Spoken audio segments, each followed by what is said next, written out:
பொங்கல் அன்னைக்கு வேலையெல்லாம் பண்ணணுமே, சீக்கிரமா எந்திரிக்கணும். 4 மணிக்கு அலாரம் வச்சு 5 மணிக்கு தாங்க எந்திரிச்சேன்.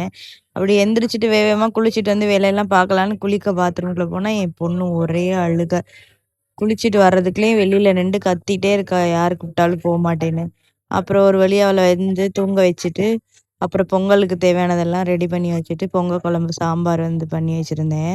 இது என்னடா இவ்வளவு பண்ணியிருக்கேன்னு நினைக்காதீங்க. வீட்டுக்கு வந்து கெஸ்ட் எல்லாம் வருவாங்க.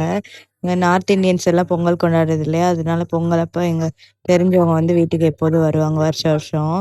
பொங்கல் குழம்பு வச்சுட்டு, சட்னிக்கு வதக்கி வச்சுட்டு, காலையில நாஸ்டாக்கு இட்லி, வடை, சாம்பார் இதுதான் பண்ணது. மத்தியானத்துக்கு பார்த்தீங்கன்னா, முட்டைக்கோஸ் பொரியலு, வாழைக்காய் பொரியலு, அப்புறம் எனக்கு புடிச்ச மாங்காய் வண்டி. மாங்காய பார்த்தேன் நான் நேத்து மார்க்கெட்ல கடையில. பார்த்தோன்னே சீசன் இல்லைன்னா நல்லா இருக்குதோ இல்லையோ அதெல்லாம் நான் யோசிக்கல. எனக்கு ஆசையா இருந்துச்சு. நான் வாங்கிட்டு வந்துட்டேன். அப்புறம் பொங்கலுக்கு வந்து வைக்கிறதுக்கு எல்லாம் ரெடி பண்ணிட்டு, பானையெல்லாம் கோலம் போட்டுட்டு, அப்புறம் பசங்க, அத்தை 3 பேரும் சேர்ந்து வந்து பானைய வச்சாங்க அடுப்புல. அப்புறம் பால் நல்லபடியா பொங்குச்சு. பொங்கல் நல்லபடியா வச்சாச்சு. நீங்களும் பொங்கல் எப்படி வச்சீங்க? பொங்கல் எப்படி செலிப்ரேஷன் எப்படி போச்சு? அப்படிங்கிறத கமெண்ட்ல சொல்லுங்க.